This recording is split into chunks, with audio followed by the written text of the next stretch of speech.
Hello my dear aspirants. Polity சீரீஸ்ல இன்னைக்கு நம்ம பார்க்க போறது பாலிட்டியோட பேசிக்கான விஷயங்கள். ஆல்ரெடி நான் சொல்லியிருப்பேன், இந்திய அரசியலமைப்பு அமலுக்கு வந்தபோது 8 அட்டவணை இருக்கும் அப்படின்னு. இப்போ கரண்ட்ல 2026 கணக்குப்படி பார்க்கும்போது இந்தியன் கான்ஸ்டிடியூஷன்ல 12 அட்டவணை இருக்கு. இந்த 12 அட்டவணை என்னென்னன்றது இந்த வீடியோல உங்களுக்கு நான் தெளிவா சொல்றேன்.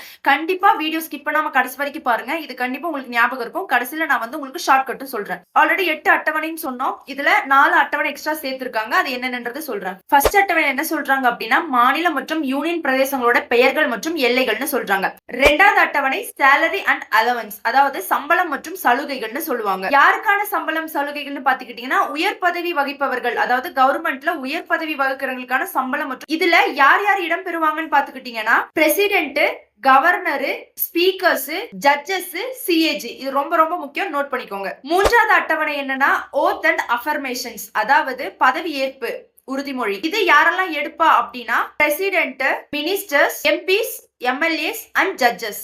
நாலாவது அட்டவணை ஃபோர்த் ஷெட்யூல் என்ன சொல்லுதுன்னா, மாநிலங்களுக்கும் யூனியன் பிரதேசங்களுக்கும் ராஜ்யசபால இட ஒதுக்கீடு, அதாவது ராஜ்யசபா சீட்ஸ் பத்தி சொல்லுது நாலாவது அட்டவணை. ஐந்தாவது அட்டவணை ரொம்ப ரொம்ப முக்கியம், schedule areas and schedule tribals, இவங்களுக்கான அட்மினிஸ்ட்ரேஷன், அதாவது நிர்வாகம் பற்றி சொல்றதுதான் ஐந்தாவது அட்டவணை. அதே மாதிரி ஆறாவது அட்டவணை வடகிழக்கு மாநிலங்கள்ல இருக்கிற பழங்குடியினருக்கான சிறப்பு அந்தஸ்து. அதுல என்னென்ன மாநிலங்கள் இடம்பெறும் அப்படின்னு, அஸ்ஸாம், மேகாலயா, திரிபுரா, மிசோரம். ஏழாவது அட்டவணை ரொம்ப ரொம்ப இம்பார்ட்டன்ட், மத்திய மற்றும் மாநில அரசுகளுக்கு இடையேயான நிர்வாக பகிர்வு. இதுல 3 லிஸ்ட் இருக்கு, union list, state list, concurrent லிஸ்ட்னு சொல்லுவாங்க. அடுத்து எட்டாவது அட்டவணைன்னு பாத்துக்கிட்டீங்கன்னா, மொழிகள், அதாவது லாங்குவேஜ். உலகத்துல பல மொழிகள் பேசப்பட்டாலும் இந்திய அரசியலமைப்பின் படி அங்கீகரிக்கப்பட்ட மொழிகள்னு பாத்துக்கிட்டீங்க அப்படின்னா 22 மொழிகள் தான்.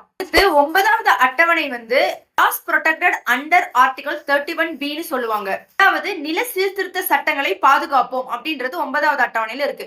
10வது அட்டவணை பாத்தீங்கன்னா, கட்சித்தாவல் தடை சட்டத்தை பத்தி 10வது அட்டவணையில சொல்றாங்க.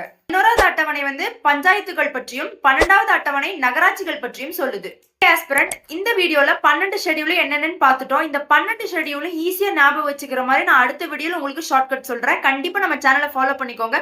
உங்க எக்ஸாம் ப்ரிப்பரேஷனுக்கு சேனல் கண்டிப்பா யூஸ்ஃபுல்லா இருக்கும். Stay tune.